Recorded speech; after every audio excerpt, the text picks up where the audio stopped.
Hi, welcome to Thriving Thursdays with Betsy Rossum. I had a wonderful morning this morning. I was on a podcast with Debbie Montgomery Johnson, her Stand Up and Speak Up podcast, and we were discussing what I do and how I help people through trauma, loss, and grief. And one of the things that came up is that I had done a talk on living totally present for our Awakening Giants TV program, and it's online. And it was a trip to San Diego, and my talk was on living totally present. In fact, you can get that, see that talk on my website at betsyrossum.com if you'd like to. But I was thinking about, and what came up is, how does living totally present relate to unresolved trauma, loss, and grief? Well, here's the thing is, when we have a loss and we're dealing with grief, many times we go to regrets. And when I'm living totally present in the now, I have no regrets. There's a lot of things that happen when I'm living totally present in the now. I'm not allowing my past to influence my feelings, thoughts, and behaviors. And I really can't do that as well if I haven't healed the hurts from that past.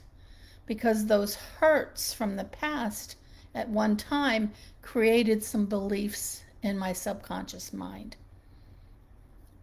Those are the negative beliefs, the ones that don't do us any good, the ones that create problems in our lives, the ones that make us, got a whole list of here problems that, those are the ones that create the perfectionist in us, and the people pleaser, and the person that has little or no confidence, the person that's unfocused.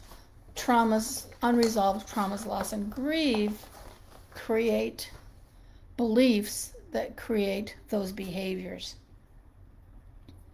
And those behaviors prevent us from being present because they come in from our past, and they're kind of like our own personal ghosts, of our past, and how they do prevent us from living in the present moment.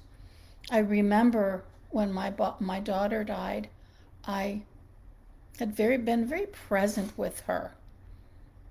We had a good relationship, and I don't think either one of us held back. I mean, there were times she told me exactly what she thought, and I honored that in her. I may not have agreed. I may have given her my reasons for what I did, but we had an honest, open communication. I never judged her for her opinions or her beliefs or her perceptions of things. I listened with an open mind, and I stayed present.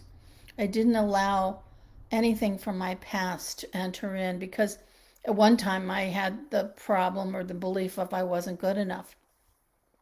And if I hadn't healed that as a parent, and this is of a young woman, she's an adult now, she has her own thoughts.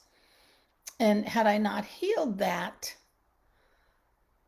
when she let me know some things she wasn't happy with, and it had to do with me, because I now had the belief I was good enough, I didn't take it personally. It was like, okay, this is how she feels, and it's okay. And I had no judgment. And I was able to be present for her. We were able to continue our relationship, understanding each other. And therefore, when she passed away, I had no regrets. And that's probably one of the first things you hear about people that have grief, is they have regrets. Well, they didn't do this, they didn't do that. And the bottom line, because I was able to be present, because I had done this healing work, this magnificent healing work that I do with my clients, I was able to be present. And when she passed, I was able to not have any regrets. There's a lot of other things that happened in the grief, but I didn't have to deal with that. And I think that was a blessing. So Yeah, living totally present is valuable, and being present in the people's lives that we love. When we do that, we have no regrets. And we really can only do that when we heal anything that's unresolved. You know, people think, oh, well, a trauma has to be huge. No, it doesn't. No, it doesn't. It can be something as simple as, you know, you had a gift as a child and a sibling took it and broke it. And your perception of, I'm not even good enough to have this toy, you know, or being bullied by another child in the neighborhood. It doesn't have to be bad parenting, although some of us have had bad parenting. And the bottom line is, my parents did the best they knew how to do. When we know better, we do better. And that's another thing with this healing process is I'm able to understand and not have any resentments along with regrets about my parents who are no longer with us. Uh, so the healing is huge, and we're never really done with it. There's layers that show up in life, and I think it's a constant healing process. However, beginning the healing process, there's some pretty significant ones that will change your life tremendously, and you will be able to focus better. You'll have better relationships. You'll be able to sleep at night. You won't have this constant na na na na in your head. I used to call them one act plays. If he says this, I'll say this. If she says this, I'll.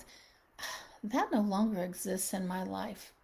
The conversations that come in my head are, oh, this is really good information. I can share this in my next blog. Or, oh my gosh, this is really great. I need to tell this person about this wonderful thing I discovered. Or, uh, yeah, just really good stuff comes in because I've quieted that with the healing work. I've quieted that inner conversation. So it's not there in a judgmental, negative form anymore. So I wanted to share that with you. I do have a checklist on my website to see if you have any unresolved trauma, loss, or grief. It's a great checklist, and along with it, it will tell you the benefits of doing healing work. And there's a lot of good information on my website, betsyrosum.com. I suggest you go there. Get on the mailing list because I'm going to be sending stuff out that's inspirational and motivational, not just trying to sell you my services, but to give you some guidance for your life. Have a great day. Bye bye.